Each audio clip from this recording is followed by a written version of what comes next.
অরুণ sir tutorial mathematics চ্যানেলে তোমাদের সকলকে স্বাগত। আজকে আমরা ত্রিভুজ এবং চতুর্ভুজের পরিসীমা এবং ক্ষেত্রফল কোষে দেখি 15.3 এই যে অধ্যায়টা আমরা করছিলাম, সেখানে আমরা আগের ভিডিওতে 12 পর্যন্ত অঙ্কগুলো করেছিলাম। আজ আমরা 13 নম্বর অঙ্কগুলো থেকে করব। তা 13 নম্বরটা কী বলেছে দেখো, বলেছে ABCDE একটি পঞ্চভুজ যার BC বাহুটি AD কর্ণের সমান্তরাল, EP BC এর উপর লম্ব এবং ইপি এডিকে কিউ বিন্দুতে ছেদ করেছে। বিসি 7 সেন্টিমিটার, এডি 13 সেন্টিমিটার, পিই 9 সেন্টিমিটার, পিকিউ হচ্ছে 4/9 পিই হলে ABCDE পঞ্চভুজাকার ক্ষেত্রের ক্ষেত্রফল হিসাব করে লিখি। তাহলে এই অঙ্কটা তোমাদের আমরা এখান থেকে দেখে কিছু বুঝতে পারবো না, কিন্তু যদি আমরা ছবি এঁকে নিই তাহলে আমাদের অঙ্কটা এখানে পরিষ্কার হয়ে যায়। 13 অঙ্কটা আমরা এখানে ছবিটা আঁকি।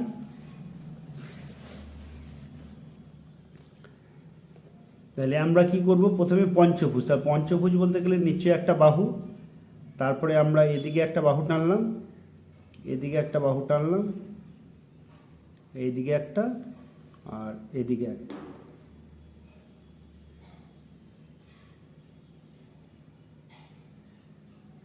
এবার আমরা নাম দেবো এখানে A B C D E। এবার আমাদের এডি দেখো, এডিটা যুক্ত করা হলো। আমাদের বলে দেওয়া আছে কি এডি সমান্তরাল বিসি, এটা বলে দেওয়া আছে অঙ্কে। দেখো বলেছে বিসি বাহুটি এডি কর্ণের সমান্তরাল, তাহলে এডিটা হচ্ছে কর্ণ পঞ্চভুজের এডিটা, তাহলে কর্ণের বিসি বাহুর সমান্তরাল। তাহলে এডিটা আমাদের কত দৈর্ঘ্য বলে দিয়েছে, এডিটা বলেছে 13 সেন্টিমিটার, তাহলে এটা হচ্ছে 13 সেন্টিমিটার। আর বিসিটা কত বলে দিয়েছে, 7 সেন্টিমিটার। আর কি বলেছে, বলেছে ইপি বিসি এর উপরে লম্ব, ইপি বিসি বাহুর উপর লম্ব। তাহলে এখান থেকে আমরা একটা লম্ব টানবো, এখান থেকে আমরা লম্ব টানলাম, এটার নাম দিলাম পি। তাহলে ইপি বিসির উপর লম্ব যা এদিকে কিউ বিন্দুতে ছেদ করেছে। তাহলে দেখতে পাচ্ছ যে এডি সমান্তরাল যেহেতু বিসি, আর ইপিটা লম্ব যদি বিসি হয় তাহলে এডির উপরেও লম্ব হবে। কারণ কি, এটা সমান্তরাল, এটা যদি হয় তাহলে এইটা একটার উপরে যদি এই সলেখাটা লম্ব হয় তাহলে এই বাহুটার উপরেও লম্ব হবে। তাহলে এটা কি বলে দিয়েছে, পিই সমান কত বলা আছে দেখো, পিকিউ সমান 4/9 পিই। কি কি বলা আছে আমাদের, পিকিউ সমান আছে 4/9 পিই। আর পিইটার দৈর্ঘ্য কত দেওয়া আছে,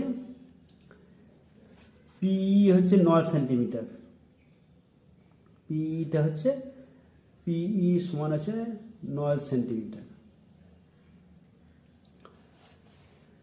এবার আমাদের বের করতে বলেছে ABCDE, এটার যে পঞ্চভুজ সেই পঞ্চভুজের ক্ষেত্রফল নির্ণয় করতে হবে।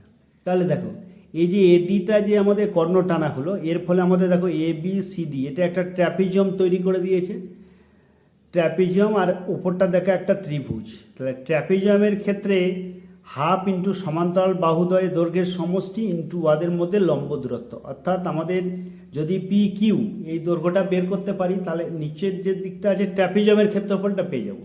আর ওপরের দেখো হাফ ভূমি ইন্টু উচ্চতা, এটা ভূমি আর উচ্চতা হচ্ছে QE, এটা যদি আমরা বের করি তাহলে আমরা উচ্চতা পেয়ে গেলে এই ত্রিভুজটার ক্ষেত্রফল হয়ে যাবে। তাহলে আমাদের যেটা লেখা আছে অঙ্কে সেটাই লিখি, ABCDE একটি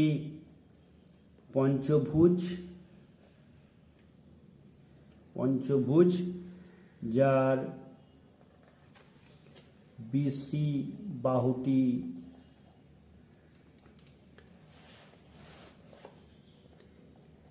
কর্ণ এডি এর সমান্তরাল।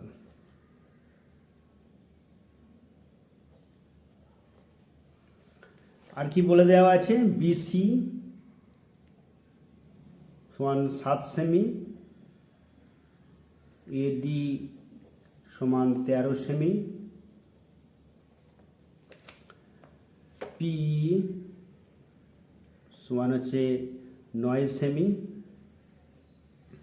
আর কি বলা আছে, পি কিউ, পি কিউ সমান 4/9 পিই, পি কিউ সমান 4/9 পিই।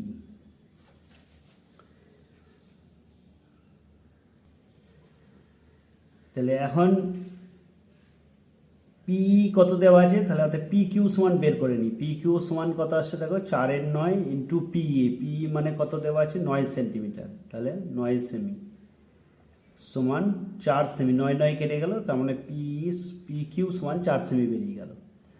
আর কিউই অর্থাৎ কিউই সমান কত বেরাবে, 9 - 4 সমান হয়ে গেল 5 সেমি। এবার এ বি সি ডি ট্র্যাপিজমের ক্ষেত্রফল, তাহলে এ বি সি ডি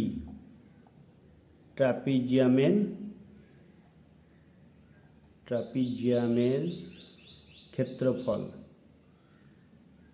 সমান হাফ ইন্টু সমান্তরাল বাহুদ্বয়ের দৈর্ঘ্যের সমষ্টি, মানে একবার লিখি বিসি প্লাস এডি ইন্টু লম্ব দূরত্ব মানে হচ্ছে পি কিউ সমান কত হলো, half into 7 plus 13 into P Q মানে কত আছে, পি কিউ মানে 4 সেমি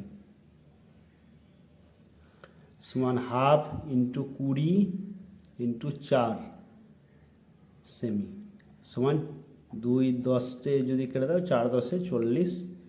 এটা ক্ষেত্রফল যেহেতু তাহলে এটা বর্গ সেমি, বর্গ সেমি। তাহলে এপিসিডি ট্র্যাপিজমের ক্ষেত্রফলটা পেয়ে গেলাম। আর কি আমরা বের করব, এডিই ত্রিভুজ এডিই এর ক্ষেত্রফল সমান হাফ ইন্টু ভূমি মানে এডি ইন্টু উচ্চতা মানে হচ্ছে কিউই সমান হাফ ইন্টু এডি মানে কত আছে 13 ইন্টু কিউই মানে হচ্ছে 5 এত বর্গ সেমি সমান কত আসছে 5 13 65/2 বর্গ সেমি সমান ভাগ করলে আসছে 32.5, 32 গুণে 64 আর 0.5 এত বর্গ সেমি। তাহলে অতএব A B C D E পঞ্চভুজের ক্ষেত্রফল সমান আগে 40 আর এখন হচ্ছে 32.5 এত বর্গ সেমি সমান 72.5 বর্গ সেমি। তাহলে এটা বুঝতে পারলে যে এটা আমরা যে পঞ্চভুজের ছবিটা এঁকেছিলাম এটা ছিল ট্র্যাপিজিয়াম আর উপরটা হচ্ছিল ত্রিভুজ, তার ট্র্যাপিজিয়ামের ক্ষেত্রফল প্লাস ত্রিভুজের ক্ষেত্রফল সমান পঞ্চভুজের ক্ষেত্রফল হয়ে গেল। যেহেতু এটা সমান্তরাল এটা বলে দিয়েছিল, তাহলে এটা সমান্তরাল এটা হলে এটা একটা ট্র্যাপিজিয়াম, তাহলে সেই অনুযায়ী আমরা করলাম। পরের অঙ্কটা দেখো, 14 অঙ্কটা কি বলে দেখো, একটি রম্বসের বাহুর দৈর্ঘ্য ও একটি বর্গক্ষেত্রের বাহুর দৈর্ঘ্য সমান। বর্গক্ষেত্রটি কর্ণের দৈর্ঘ্য 40√2 সেন্টিমিটার। যদি রম্বসের কর্ণদ্বয়ের দৈর্ঘ্যের অনুপাত 3:4 হয় তাহলে রম্বসাকার ক্ষেত্রের ক্ষেত্রফল হিসাব করে লিখি। তাহলে একটা বর্গক্ষেত্রের বাহুর দৈর্ঘ্য আর একটা রম্বসের বাহুর দৈর্ঘ্য এই দুটো সমান বলা আছে। আর কি দেওয়া আছে, বর্গক্ষেত্রটি কর্ণের দৈর্ঘ্য 40√2 সেন্টিমিটার। যদি রম্বসে কর্ণদ্বয়ের দৈর্ঘ্য 3:4 হয় তাহলে রম্বসাকার ক্ষেত্রের ক্ষেত্রফল কত। আচ্ছা, তাহলে 14 দুটো ছবি এঁকে নিয়েছি দেখো, একটা হচ্ছে বর্গক্ষেত্র আর এটা হচ্ছে রম্বস। বর্গক্ষেত্রের যেটা বাহুর দৈর্ঘ্য আর রম্বসের বাহুর দৈর্ঘ্য এটা হচ্ছে একই। তাহলে বর্গক্ষেত্রের কর্ণের দৈর্ঘ্য দেওয়া আছে মানে এটা দেওয়া আছে। আর কি দেওয়া আছে এখানে দেখো, রম্বসের কর্ণদ্বয়, এই যে কর্ণদ্বয়, এই কর্ণদ্বয়ের অনুপাত দেওয়া আছে 3:4। তাহলে এই রম্বসটার ক্ষেত্রফল নির্ণয় করতে হবে। তাহলে বর্গক্ষেত্রে কর্ণের দৈর্ঘ্য, তাহলে লিখি বর্গক্ষেত্রের কর্ণের দৈর্ঘ্য সমান হচ্ছে কি 40√2 সেমি তাহলে অতএব বর্গক্ষেত্রের বাহুর দৈর্ঘ্য সমান কত হবে 40√2 বাই √2 সেমি। কারণ কোঅর্ডিনেট দৈর্ঘ্যকে যদি আমরা √2 দিয়ে ভাগ করে দিই তাহলে বর্গক্ষেত্রে বাহুর দৈর্ঘ্য পেয়ে যাব। তাহলে এটা হচ্ছে 40 সেমি। কারণ বাহু √2 সমান কোঅর্ডিনেট দৈর্ঘ্য, তাহলে বাহু সমান হচ্ছে কোঅর্ডিনেট দৈর্ঘ্য বাই √2। তাহলে কোঅর্ডিনেট দৈর্ঘ্য এখানে কত আছে 40√2 বাই √2 মানে 40 সেন্টিমিটার। তাহলে বর্গক্ষেত্রে বাহুর দৈর্ঘ্য 40 সেমি। এবার কি বলে দিয়েছে বর্গক্ষেত্রের বাহুর দৈর্ঘ্য আর রম্বসের বাহুর দৈর্ঘ্য দুটোই সমান। তাহলে আমি কি বলতে পারবো যে অতএব রম্বসের বাহুর দৈর্ঘ্য, তাহলে অতএব রম্বসের প্রতিটি বাহুর দৈর্ঘ্য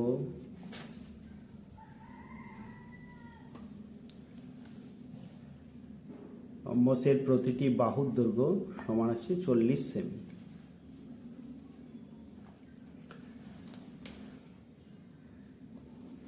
এবার ধরি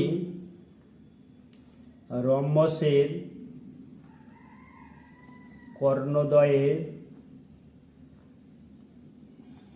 দৈর্ঘ্য যথাক্রমে 3x সেমি ও 4x সেমি, 3x সেমি ও 4x সেমি।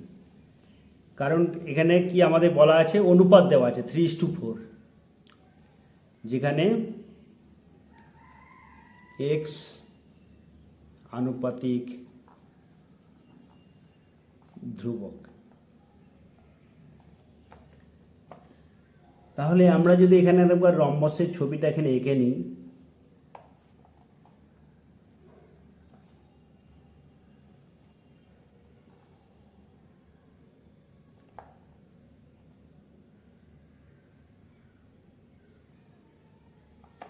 কি নাম দিয়েছিলাম আমরা EFGH, এটা হচ্ছে ও।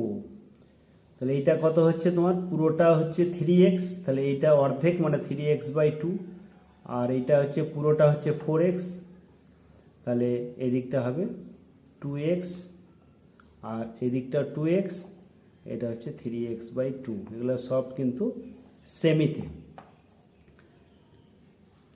তাহলে কি হলো যে পুরোটাই হচ্ছে 3x, মানে আমরা জানি যে রম্বসে কর্ণদ্বয় পরস্পরকে সমকোণে সমদ্বিখণ্ডিত করে, মানে এগুলো প্রত্যেকটা 90 ডিগ্রি, এটা প্রত্যেকটি 90 ডিগ্রি। আবার এটা হচ্ছে অতিভুজ, এটা হচ্ছে যদি ভূমি এটা লম্ব, আবার এটা ভূমি করলে এটা লম্ব করলে এটা ভূমি। তাহলে এখান থেকে আমরা কি বলতে পারি যে রম্বসের প্রতিটি বাহুর দৈর্ঘ্য, তাহলে অতএব রম্বসের প্রতিটি বাহুর দৈর্ঘ্য সমান কি আমরা পাচ্ছি, এটা হচ্ছে অতিভুজ স্কোয়ার সমান লম্ব স্কোয়ার প্লাস ভূমি স্কোয়ার। তাহলে অতিভুজ সমান কত হবে √ এটা আসছে কি 3x/2 তার হোল স্কোয়ার, আর এটা আসছে 2x তার হোল স্কোয়ার, এত সেমি সমান কি আসছে √ এটা আসছে কত দেখো 9x²/4 প্লাস 4x², এত সেমি সমান। তাহলে কত আসছে 9x² প্লাস 4×16x²/4, এত সেমি। তাহলে সমান কত আসছে 25x²/4 সমান 5x/2, কারণ 25-এর বর্গমূল হচ্ছে 5, x² বর্গমূল x আর 4-এর বর্গমূল 2, এত সেমি, এত সেমি। তাহলে রম্বসের প্রতিটি বাহুর দৈর্ঘ্য এটা হয়ে গেল। আর রম্বসের প্রতিটি বাহুর দৈর্ঘ্য কত ছিল 40 সেন্টিমিটার। তাহলে প্রশ্নানুসারে কি হবে, শর্তানুসারে 5x/2 সমান আছে 40, বা x সমান তাহলে কত হলো 40 গণিত 2/5, 5×8 = 16, 5×8 = 40 আর 2×16। তাহলে অতএব এখানে এক্স এর মানটা, তাহলে এবার রম্বসের কর্ণ দুটো কত দৈর্ঘ্য বের করে নিই। তাহলে অতএব রম্বসের কর্ণ দুটির দৈর্ঘ্য যথাক্রমে 3x ধরেছিলাম আর 4x ধরেছিলাম, তাহলে 3 ইন্টু এক্স মানে কত বেরিয়েছে 16, তাহলে 3 × 48 সেন্টিমিটার একটা বেরোলো, আর একটা কত হবে 4 × 64, 3 × 48 আর 4 × 64, তাহলে এত 64 সেন্টিমিটার, 64 সেন্টিমিটার। তাহলে অতএব রম্বসের ক্ষেত্রফল বের করতে দিয়েছে, তাহলে রম্বসের ক্ষেত্রফল বা রম্বস আকার ক্ষেত্রের ক্ষেত্রফল যাই লেখা না কেন, রম্বসের ক্ষেত্রফল সমান হাফ ইন্টু কর্ণদ্বয়ের গুণফল 48 ইন্টু 64, এককটা হবে বর্গ সেমি। তাহলে এটা কত হবে 2 32 দুগুণে 64, তাহলে 48কে 32 দিয়ে গুণটা করে নাও, 48কে 32 দিয়ে গুণ করে 48 দুগুণে 96, আর 3 8 24 4, হাত থেকে 2 3 4 12 2 14 6 9 4 13 3 1536, তাহলে 1536 বর্গ সেমি। তাহলে এই অঙ্কটা বুঝতে পারলে যে বর্গক্ষেত্রের বাহুর দৈর্ঘ্য আর এর বাহুর দৈর্ঘ্য দেওয়া আছে, সেই অনুযায়ী এটাকে আমরা করলাম। আশা করছি বুঝতে পেরেছো। আচ্ছা, তাহলে আজকে এই দুটোই অঙ্ক করিয়ে দিলাম, আবার পরের ভিডিওতে আমরা 15 আর 16 দুটো বড় অঙ্ক আছে, ওই দুটো করিয়ে দেবো, কারণ এটার সাথে যদি আরও দুটো করতে চাই তাহলে ভিডিওটা অনেক বড় হয়ে যাবে। তার থেকে তোমরা আগে এই দুটো অঙ্ক দেখে নাও, দেখে নেওয়ার পর আমি 15 আর 16 এই দুটো অঙ্ক পর নেক্সট ভিডিওতে দিয়ে দেবো। যারা আমার চ্যানেলে নতুন তারা অবশ্যই চ্যানেলটিকে সাবস্ক্রাইব করে দিও, আর ভিডিওটা ভালো লাগলে অবশ্যই একটা লাইক করে দিও, যাতে করে তোমাদের জন্য আরও ভালো ভালো ভিডিও বানাতে পারি। আজকে এই পর্যন্ত।